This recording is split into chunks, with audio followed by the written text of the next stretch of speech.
what I ended up doing was I cut the pipe where it bent. I'm going to tell you something right now, guys, about these roll pipes.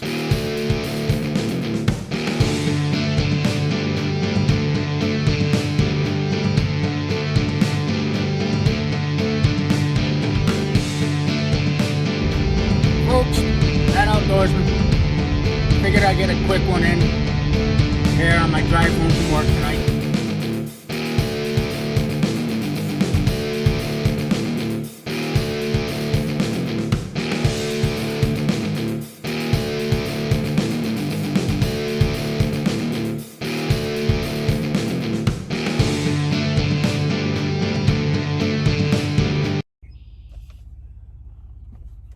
You know, with the 400 and change subscribers that I do have on my channel, my very small growing channel, and I appreciate every last one of you, I sure do get a plethora of emails.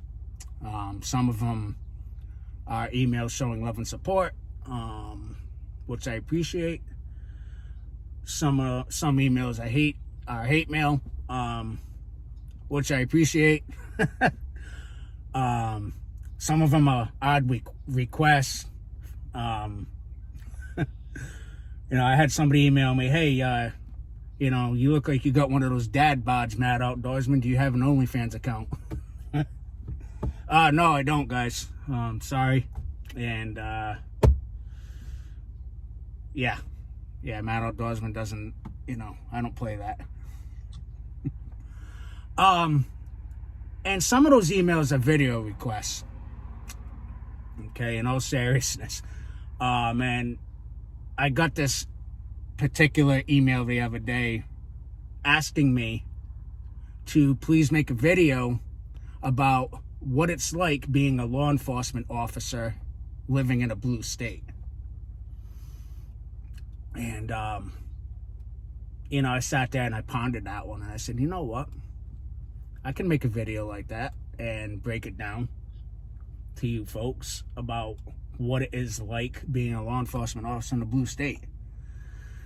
You know, I do admit on my videos for those of you that faithfully follow me that I am a corrections officer and I live in a blue state in New England. You know, I'm always very careful not to identify which state I work for the simple reasons that, you know, my department has a social media policy where I cannot name the department on social media in derogatory terms, all right, if you want to put it like that. Basically, I can't call them out and question their policies and the way they do things. I can't take their name in vain, okay? However, I can talk about corrections in general through my experience and what I deal with at my particular job, at my particular department, without naming them, okay? And I can tell you about the challenges that not only do I face, but my fellow brothers and sisters that are in uniform. And I'm not talking about just with the inmates, okay? I'm talking strictly about the people that we answer to, okay? And I think what you're going to find interesting is if you take law enforcement as a whole in this country right now and where it's at from where it came from, it's my hopes that you would have a better understanding about why this country is heading towards total lawlessness as each day passes. Okay? Because it is. All right? So, moving forward, once upon a time, back in late 2006, I applied for the State Department of Corrections. Okay? It was a process that was very competitive. Okay? In other words, they're hiring for one class, one academy class, and they had 60 spots to fill. Okay? And at the time, there was almost 3,000 people that applied for that job. You know, so they had to obviously whittle that pool down to 60 people. So involved in that hiring process was a written test, a physical fitness test, a psychological evaluation, extensive criminal background checks, and a medical evaluation, you know, to see if you were physically fit outside of, you know, make sure there was nothing wrong with your heart and all that fun stuff.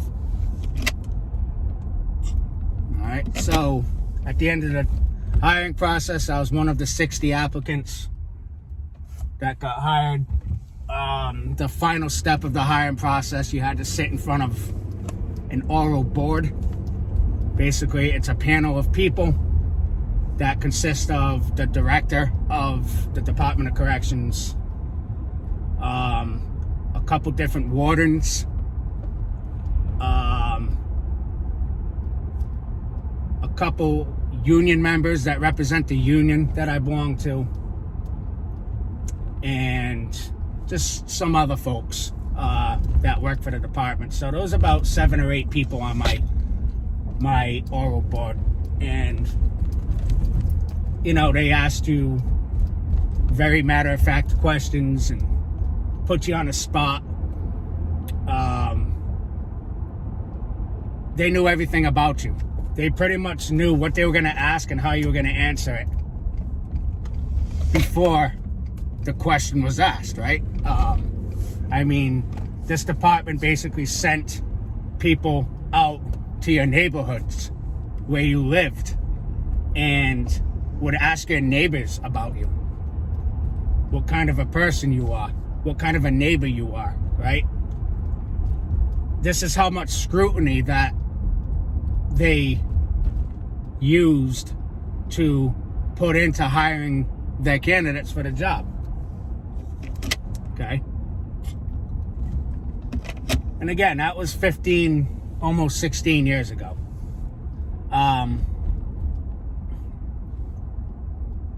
Fast forward to today. It's pretty much drastically changed as far as the hiring process goes. I don't know to what extent that they scrutinize you now. You know, I know they still drug test their candidates and they still put them through a written test and some kind of PT test. There are, as far as the psychological evaluation, I know they took that away for certain staff members that will get hired, such as like correctional officer nurses. They no longer use a psychological evaluation for them. They've lowered their standards of hiring since then, and it's because nobody wants the job anymore. Okay? As far as the pay goes, I am blessed. Okay? And this might be a giveaway from what state I do work. And I will not confirm, nor will I deny what state I work for. But I work for one of the top 5 highest paid correctional institutions in the country. Okay? And, you know, I'm not here to flaunt my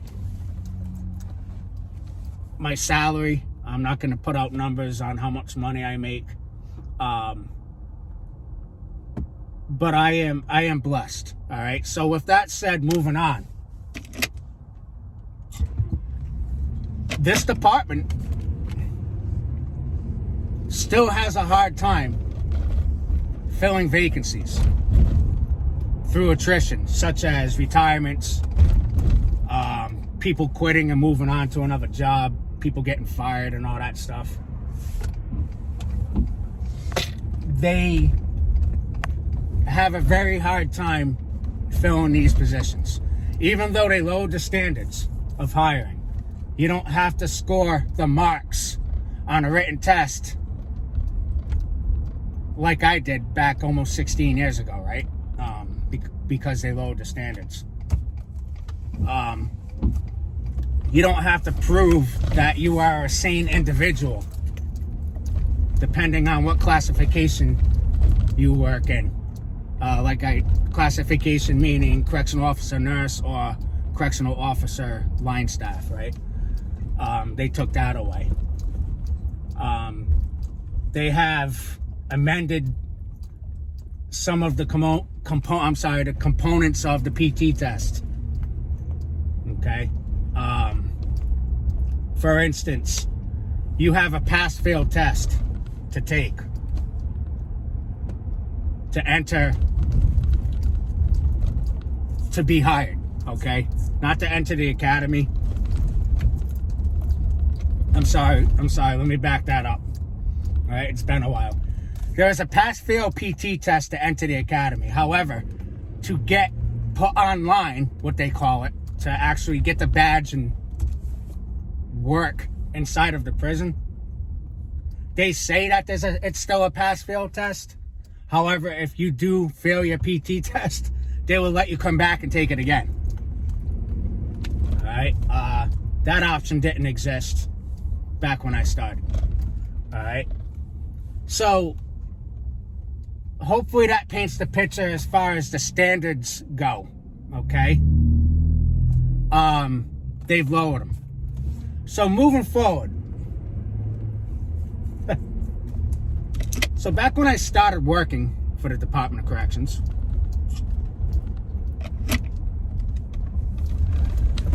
all those years ago, I remember having a veteran officer, somebody that was training me,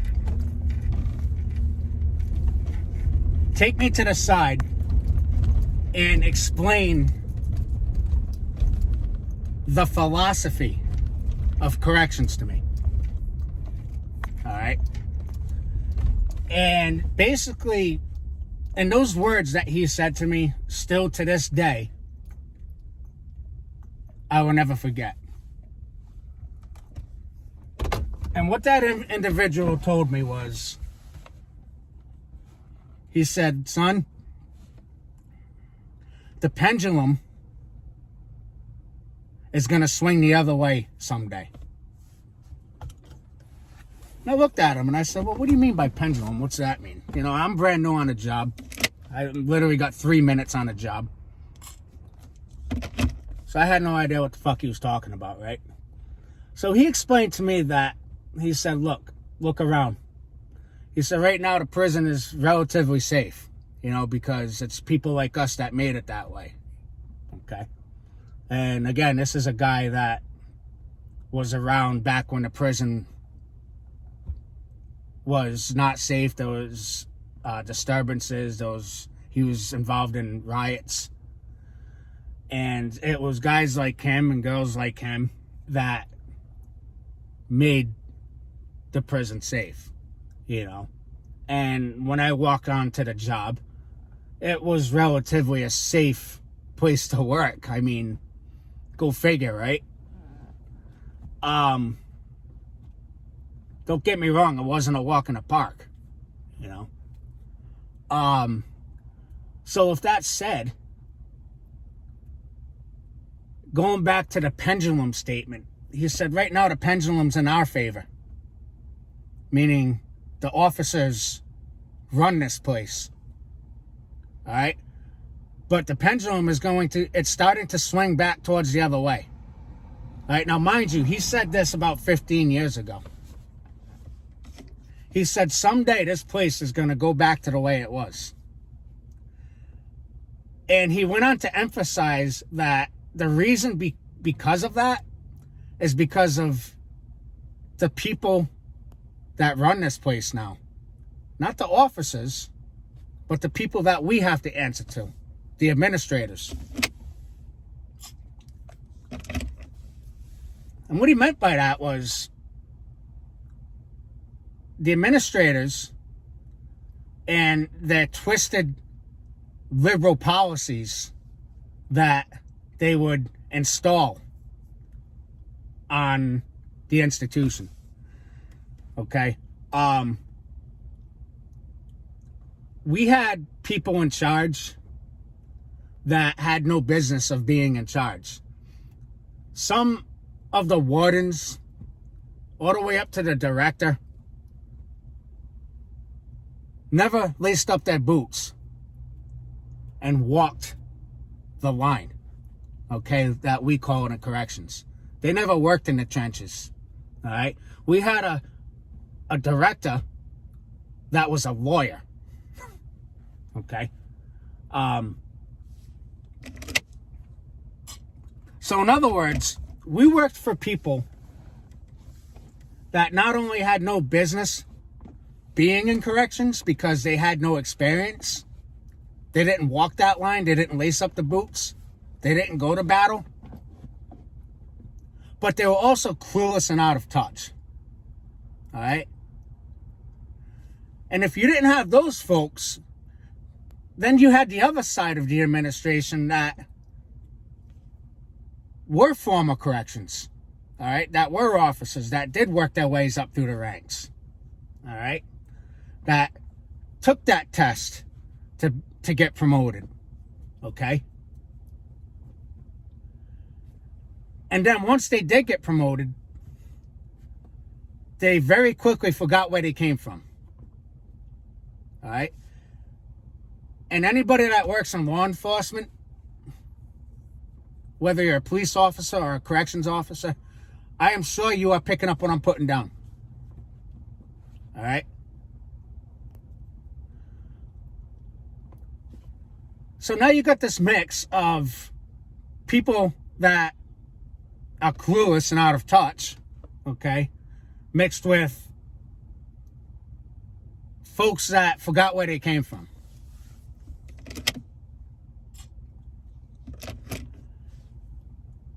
And then you got the line staff like me, all right? And many others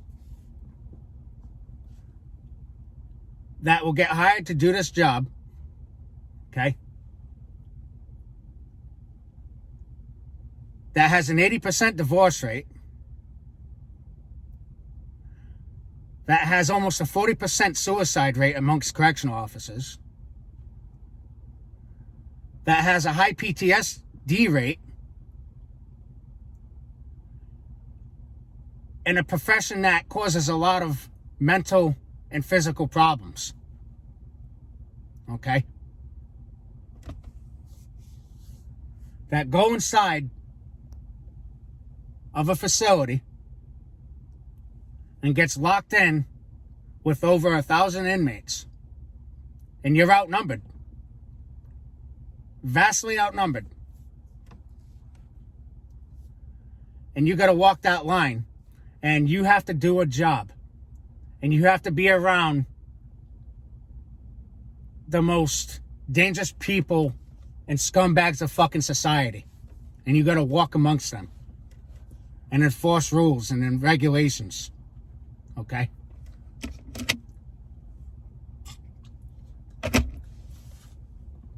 You got to deal with inmates that are losing their marbles and coloring their cell walls with their own pieces of fucking shit.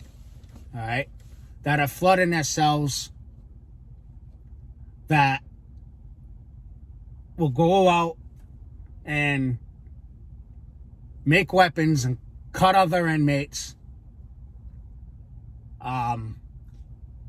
You got to deal with inmates that hang themselves and commit suicide and cut them down. Okay?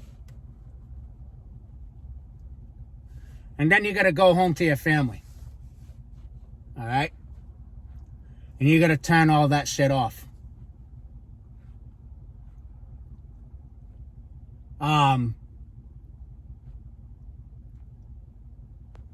Listen, I was a married man when I started this job. All right? I had a family. I no longer have all that. Okay? No longer married. One of my kids I don't talk to. She doesn't talk to me.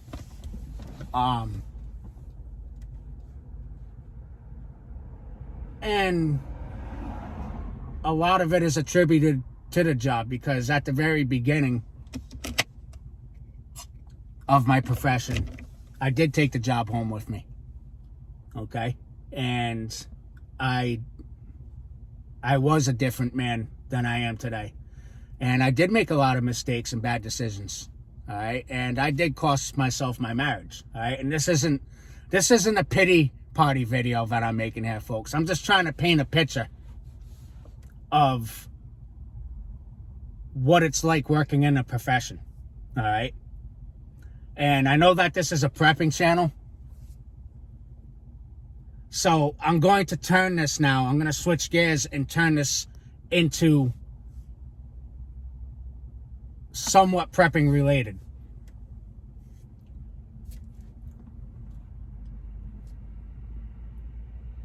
The reason why law enforcement as a whole in this country, and the prisons and all the way out to the beat cops, all right, the police officers that work the streets, the reason why law enforcement is going down the shitter is because of the fucking lunatics that we answer to and their twisted liberal policies.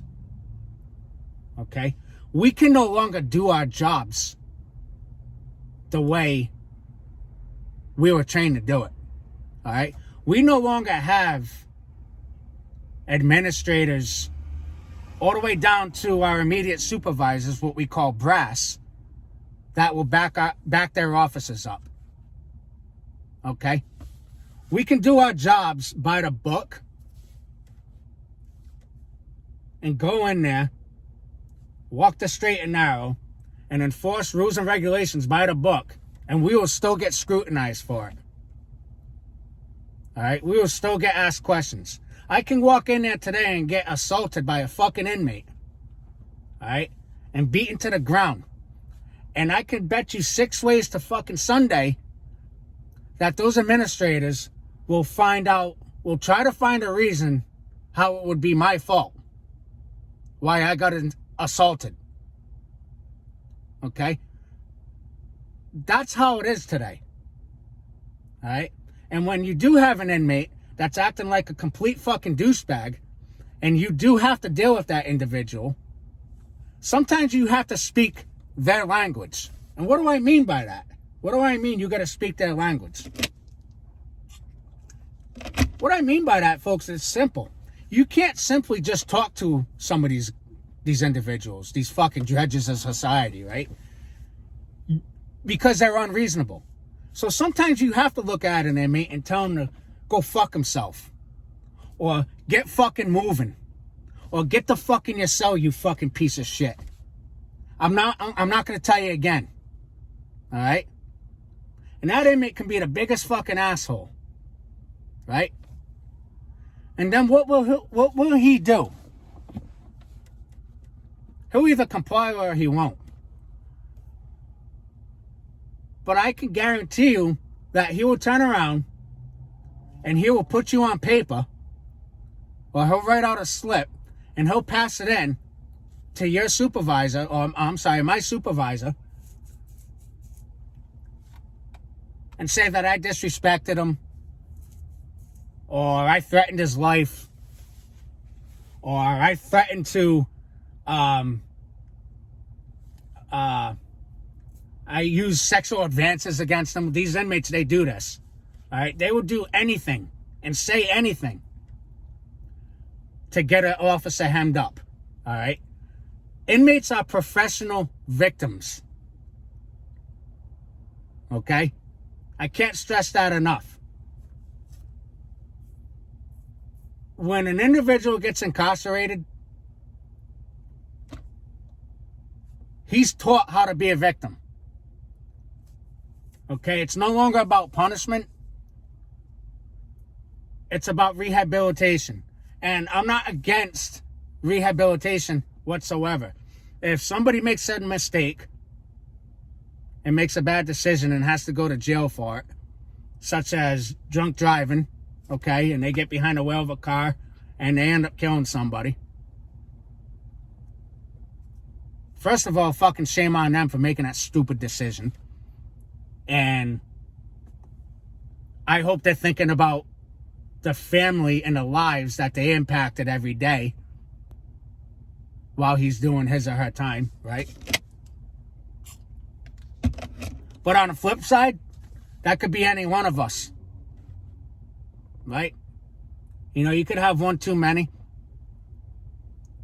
that can impair your judgment, get behind a wheel and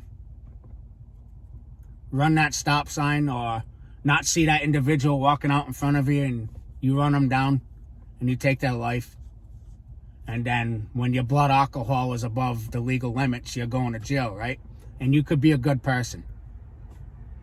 Okay? Bear with me on that. And I've seen individuals get incarcerated that are actually not criminal-minded people that just made stupid fucking mistakes. All right?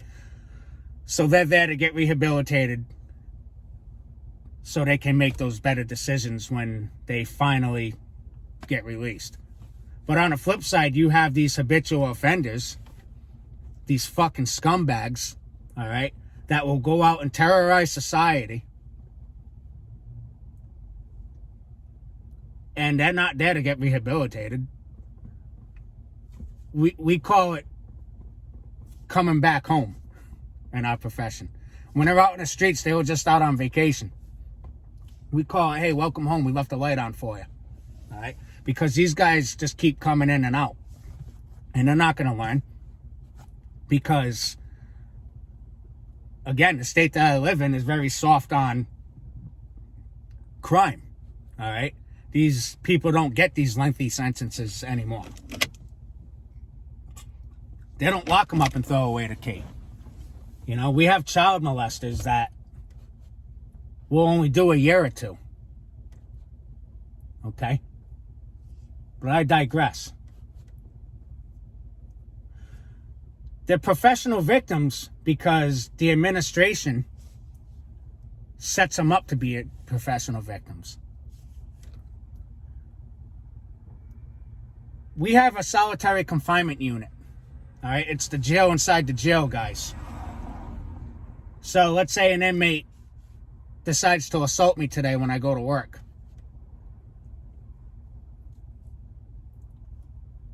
That inmate will go to solitary confinement or segregation, all right? But wait, I'm not allowed to call it segregation anymore. I'm supposed to call it another term. I'm supposed to call it disciplinary confinement because that's the politically correct term to use. I'm not allowed to use segregation, okay? Thanks to the blue state that I live in, all right?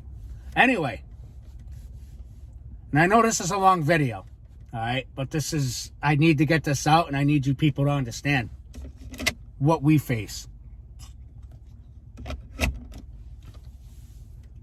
We once had an individual running for a political office in this state that was campaigning very hard on getting rid of disciplinary confinement inside the prisons. All right? So this asshole had no fucking clue, first of all, what he was talking about. Obviously, he's never worked inside of a prison. But here he is trying to make policies and pass laws to do away with it because it's cruel and unusual punishment. Okay? Our union fought very hard against that. And luckily, we warned that.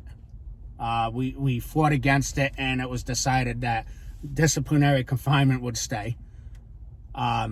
Therefore, we wouldn't be going all the way down to Cheddar and pretty much making it more dangerous for us. You know what I'm saying? Because that would have absolutely made it more dangerous. Not only for us, but for these fucking asshole inmates. Okay? However, they drastically changed the policies on that. And what they did is they totally amended the discipline infraction code. And what I mean by that is there's a discipline policy that we have to enforce. It's kind of like the laws inside the jail, right? So if an inmate is caught committing an infraction, we will write that inmate up. He will go to a hearing. He or she will go to a hearing. And he or she will be sentenced to either segregation time or loss of privileges, okay? Which means he or she can't come out for recreation. They would have to be confined to their cell, locked and fed in. However, like I said, that policy has been drastically amended, and an inmate that committed an infraction back when I started working there, if he committed that same infraction today, that discipline would be thrown out. It would be dismissed. Okay? So with that said, the inmates are running the asylum because of this. All right? And you got guys like me that'll question it, that'll speak up. You know, I will go to the brass and I'll be like, hey, why wasn't this inmate punished for such and such?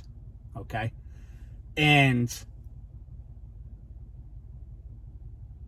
the response that I would get from the brass would be, well, that's really not necessary. You know, that's, you shouldn't have booked that inmate for that infraction, or, you know, you shouldn't have put him in segregation for that, you know, so we wanted to let him go. You know, we have a very big drug problem inside the prisons, okay, all over the country. All right. Whether they're being smuggled in through inmate visits, through inmate mail, and in some cases staff members lugging it in, unfortunately, all the way down to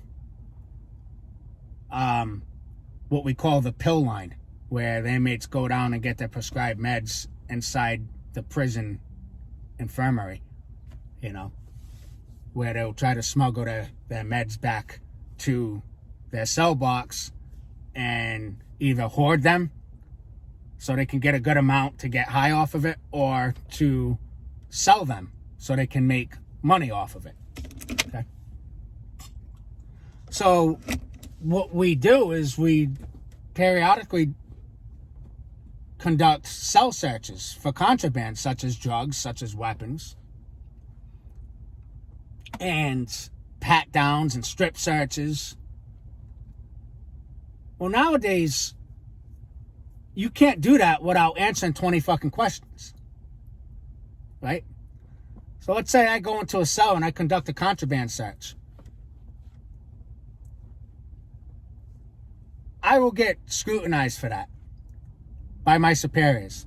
I will be asked to write a report as to why I went into that inmate's cell, when it's in black and white that it is our duty to conduct cell searches. All right? We don't need a fucking warrant to do a cell search. Okay, guys? It's not like that. If we suspect that there's contraband being moved, or an inmate is in possession of it, we can conduct a cell search. Hell, we don't even have to suspect it. It's our duty just to be proactive, to conduct cell searches, pat downs, strip searches, just to be proactive. And that's the key operative word, proactive.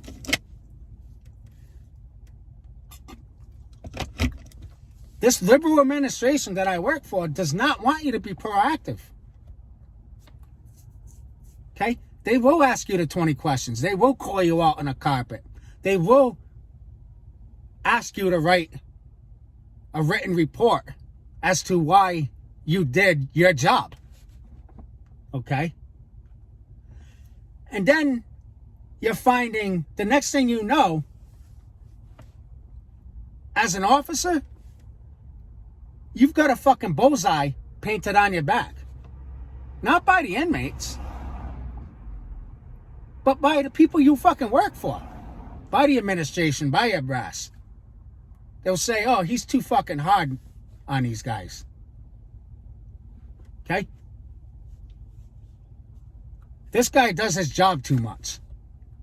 He needs to tone it down. He's making too much noise. Okay? And then you have the inmates that will complain about it. They will complain about you doing your job, and they will come up with these false allegations. They will lie through their fucking teeth. And the administration and the brass will entertain that. And they'll send that all the way up to the Internal Affairs Office. And then you got those fucking rats that'll come down, those Internal Affairs fucking rats that'll come down, then badge collectors,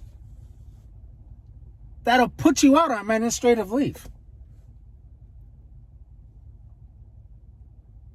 True story, folks. This is what we have to deal with. All right? This is why you see total lawlessness running fucking rampant in blue states and blue cities. Because good officers, they know they got their fucking hands tied. All right? So they'd rather just fucking throw their hands up and be like, you know what? I'm all fucking set with being scrutinized. I'm all set with being fucking put on camera. Because we got cameras too inside the joint, guys. Believe that. Around every fucking corner there's a camera. They're watching every move. They say that the cameras are there for the inmates. The cameras are there for us, guys. All right? They're watching us. All right?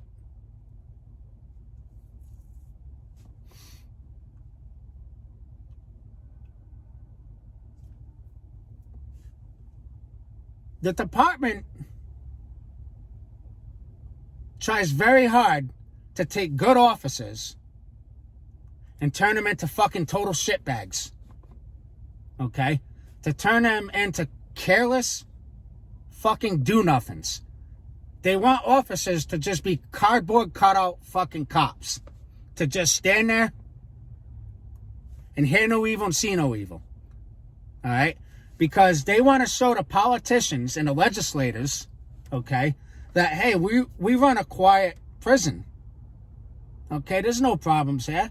There's no inmates in DCU or segregation or solitary confinement, whatever you want to call it. All right? We don't have a lot of inmates getting booked for infractions. It's because they don't back us up.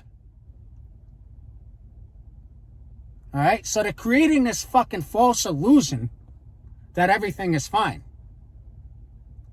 But what they're actually doing is they're driving down morale amongst officers, taking away their ability to do their jobs, basically taking their badges and fucking breaking them, not letting you use discretion,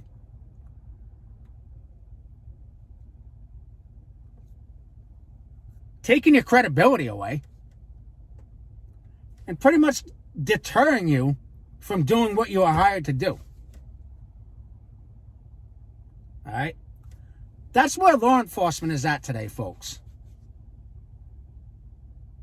All right? Now, I know what a lot of you are thinking. You're probably saying, well, Matt Outdoorsman, why do you fucking put up with it? Why don't you just get up and leave? Go find another job. Move to a state that's not like that. Go work down in some red state. Guys, I hear it. I get it. Folks, it's too late for me, all right? I've got almost 16 years in. I'm vested. I'm 44 years old. I'm going to be a grandfather, okay? If this was 15, 16 years ago, knowing what I know now,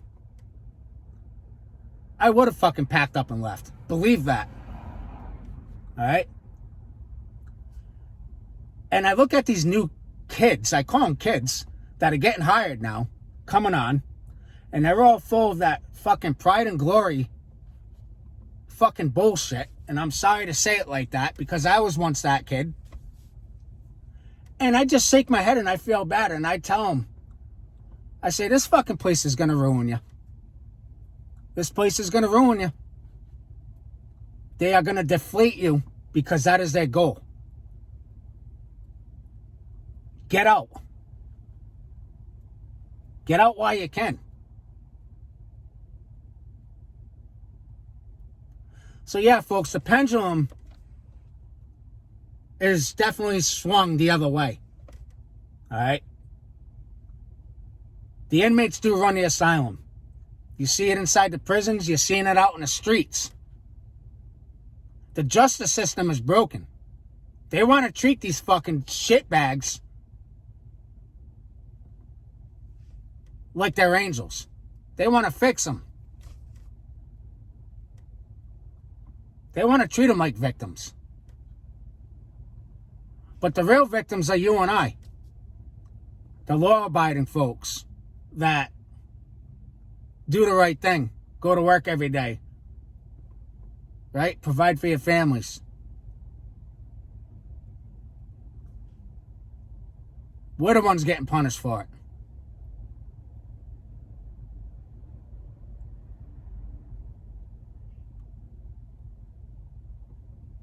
So when you see a law enforcement officer,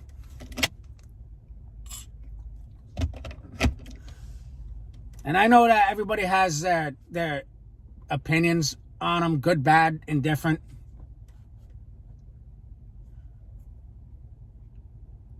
Think about everything I said in this video. And perhaps you'll have a better understanding. And maybe, just maybe, you'll choose to thank them for what they do. All right? Because it is a thankless profession. Okay?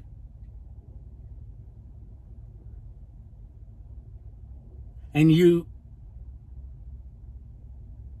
instead of projecting your hate or complaining about the lawlessness and about cops and corrections not doing their jobs, do yourself a favor and project that towards your legislators.